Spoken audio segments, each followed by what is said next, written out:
नमस्कार दोस्तों। आज की इस वीडियो में हम बात करेंगे भगवद गीता के अध्याय 8 श्लोक 24 के बारे में। अगर आपको हमारा कंटेंट पसंद आए तो कृपया लाइक करें और हमारे चैनल को सब्सक्राइब करें।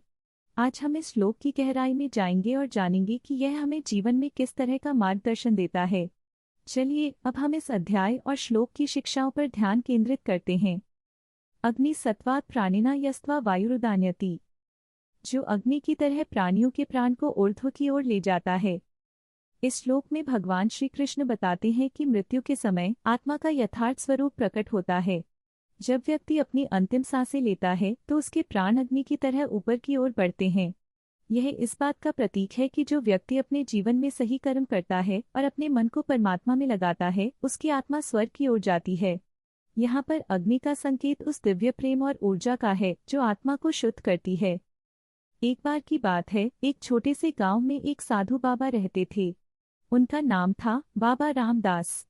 बाबा का एक शिष्य था जिसका नाम था मोहन। मोहन बहुत मेहनती और समर्पित था, लेकिन उसे हमेशा अपने जीवन में एक दिशा की तलाश रहती थी। एक दिन मोहन ने बाबा से पूछा, बाबा, मुझे समझ में नहीं आता कि जीवन का उद्देश्य क्या है। बाबा ने मुस्कुराते हुए कहा, प्रिय मोहन, जीवन का उद्देश्य है आत्मा की उन्नति। बाबा ने उसे भगवद गीता के अध्याय 8 श्लोक 24 के बारे में बताया। बाबा ने कहा, जिस तरह अग्नि प्राणियों के प्राण को ऊपर की ओर ले जाती है, उसी तरह हमें भी अपने कर्मों और विचारों को सही दिशा में लगानी चाहिए। मोहन ने यह सुनकर सोचा, अगर मैं अपने जीवन में अच्छे कर्म करूंगा तो मेरी आत्मा भी ऊंचाई पर जाएगी। कुछ दिनों बाद गांव में एक बड़ा संकट आया।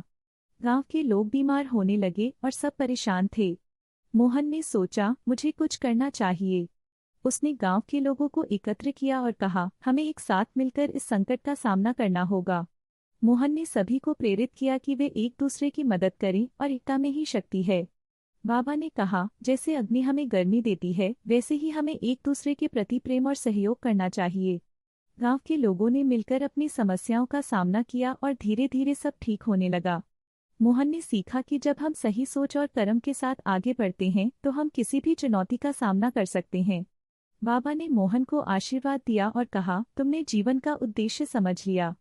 इस कहानी से हमें यह सीख मिलती है कि हमें अपने कर्मों को सही दिशा में लगाना चाहिए ताकि हमारी आत्मा भी ऊर्ध्व की ओर बढ़ सके। अगर आपको यह कहानी पसंद आई तो कृपया लाइक करें और हमारे चैनल को सब्सक्राइब करें। आगे भी ऐसे ही प्रेरणादायक वीडियो देखने के लिए जुड़े रहें।